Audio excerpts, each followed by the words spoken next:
দাবাং স্টাইলে মানুষের পাশে দাঁড়ালেন বিজেপি বিধায়ক। দাবাং স্টাইলে দখল করা পার্টি অফিস মুক্ত করে দিলেন বিজেপি বিধায়ক। হ্যাঁ, একদম ঠিক শুনছেন, দখল করা পার্টি অফিস দখলমুক্ত করল বিজেপি বিধায়ক বহরমপুর কেন্দ্রের।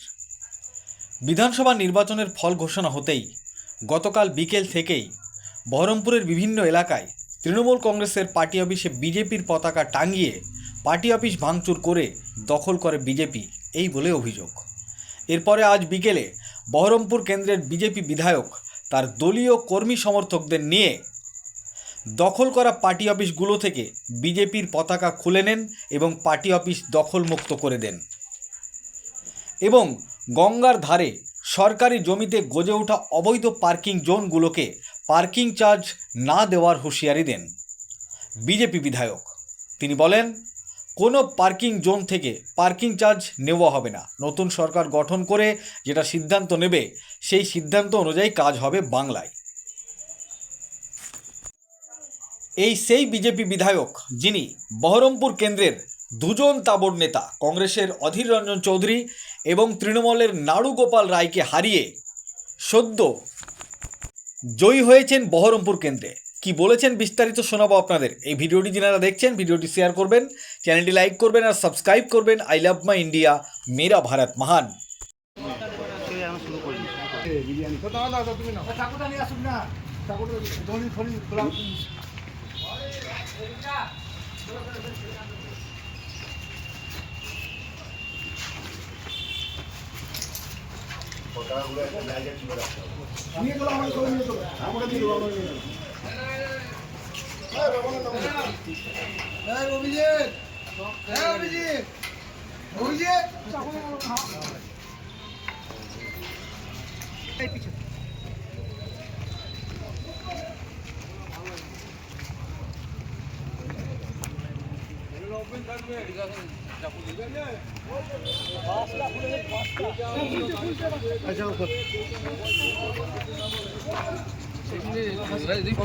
দেখি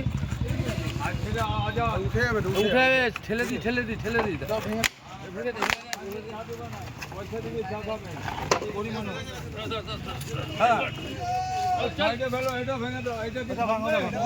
তৃণমূলের সিন্ডিকেট রাজ্য ভেঙে দেবো সব। এখানে সরকারি জায়গা দখল করে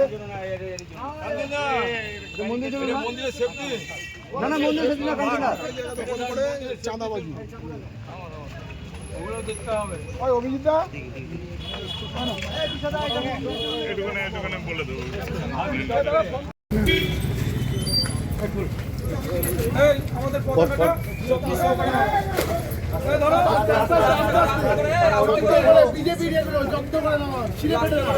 আমরা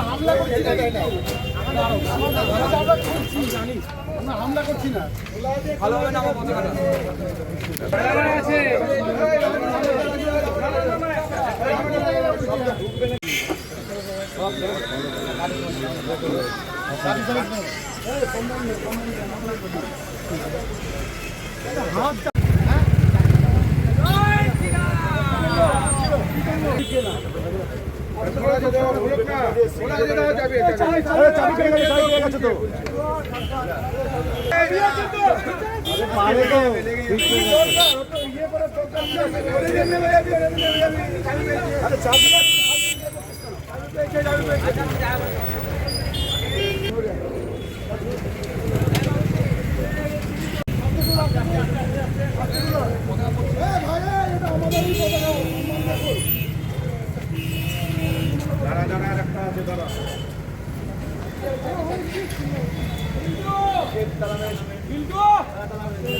তালাটা বেড়েছে আবার ঘুরিয়ে তালা তাহলে তো আর ওর কাছে থাকবে না। এটা অন্য কেউ করেছে, মাঝে কাজ করেছো না।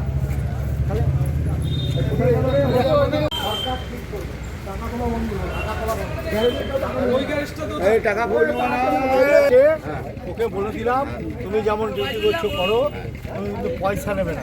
যদি জানতে পারি আমরা যে তুমি এইখানে গাড়ি রাখার জন্য পয়সা নিচ্ছ, তাহলে কিন্তু আমরা না কোনো গাড়ি পয়সা নেই।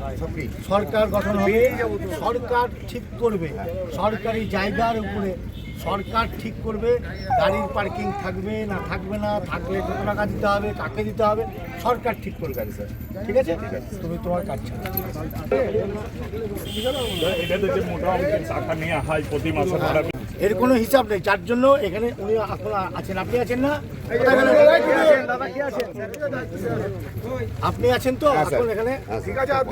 একটা গাড়ি রাখার জন্য ক টাকা করে দেন বলুন? 3 ঘন্টা 50 টাকা। আর মাসে যে মান্থলি যে গাড়ি রাখে সে 2000 টাকা। এই তো 2000 টাকা দেন। টাকাটা কাকে দেন? টাকাটা এখানে যে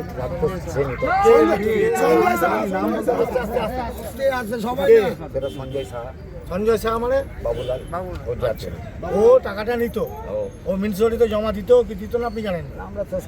আপনার স্টাফ, আপনি কি মিউনিসিপ্যালিটির স্টাফ?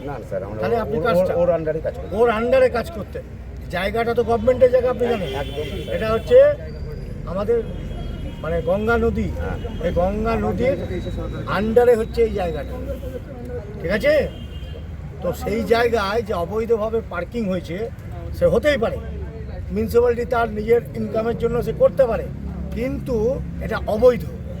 সেই জন্য সরকার আসার পর সিদ্ধান্ত নেবে যে এটা বৈধ না অবৈধ, সরকার ঠিক করবে। ততদিন পর্যন্ত যারা এই অঞ্চলের লোক গাড়ি রাখে তাদের কাছ থেকে টাকা নেবে